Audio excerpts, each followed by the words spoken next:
তা আমিও চাই আমি যাকে স্বামী হিসাবে মেনে নেব সে আমাকে। আসসালামু আলাইকুম। ওয়ালাইকুম আসসালাম। আপু কেমন আছেন আপনি?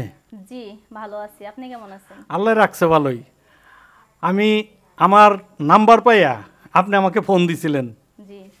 এই ফোন পেয়ে আমি আসলাম, কারণ আছে গ্যাসে প্রতিবেদনে আপনার যে ভিডিওটা করছিলাম, ভিডিওটা করার পর দর্শক কিছু চাহিদা বাড়ছে, তারপর আপনি বলছেন যে ভাই আবার একটু আসেন আমি প্রতিবেদন করব, তাই না?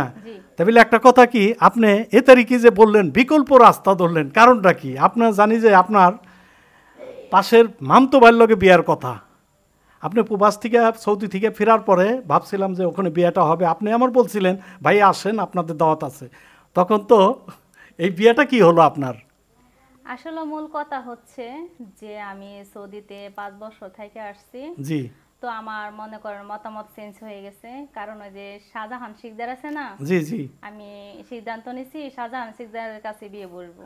আপু এটা কিরকম আপনি বিকল্প ব্যবস্থা, আপনি যে এটা আমাকে প্রশ্ন করতে পারেন যে আমি জানি না শুনে কেন শাহজাহানকে বিয়ে করতে চাই। আমি তো এটাই ভাবতেছি, সে 25টা 26টা নাকি সে ফাঁসি দিছে, আপনি এত মানুষ থুয়া দুনিয়ার ভিতরে আপনি সে লোকটার কেমনে আপনি ভালোবাসেন? তো আসলে মূল কারণটা হচ্ছে যে বিয়ে করতে চাই এটার জন্যই যে শাহজাহান শিকদার যে ছোট বউটা আছে, জি আমি হ্যাঁ হ্যাঁ বলেন, ওনাকে অনেক আন্তরিকভাবে অনেক ভালোবাসে, ঠিক আছে? তাই আমিও চাই আমি যাকে স্বামী হিসাবে মেনে নেব সে আমাকে এভাবে ভালোবাসুক।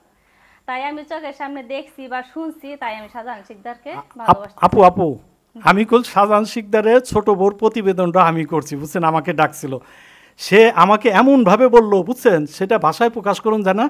সে বলল যে আমি এতদিন কর জেল খাটার আসামি, আমার এখন যে চাহিদা, যে আমার এনার্জি, এই এনার্জি আমার বউতে সে করতে পারতেছে না।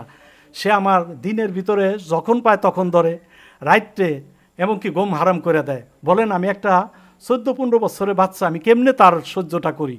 তারই জিনিসটা সহ্য করা আমার সম্ভব না। এখন আপনি এত কিছু জানার পরে, সে কল সরাসরি ফ্লাশ করছে আমার লগে, এত কিছু জানার পর আপনি তার প্রতি কেমনে আগ্রহ হইলেন বলেন? তো আসলে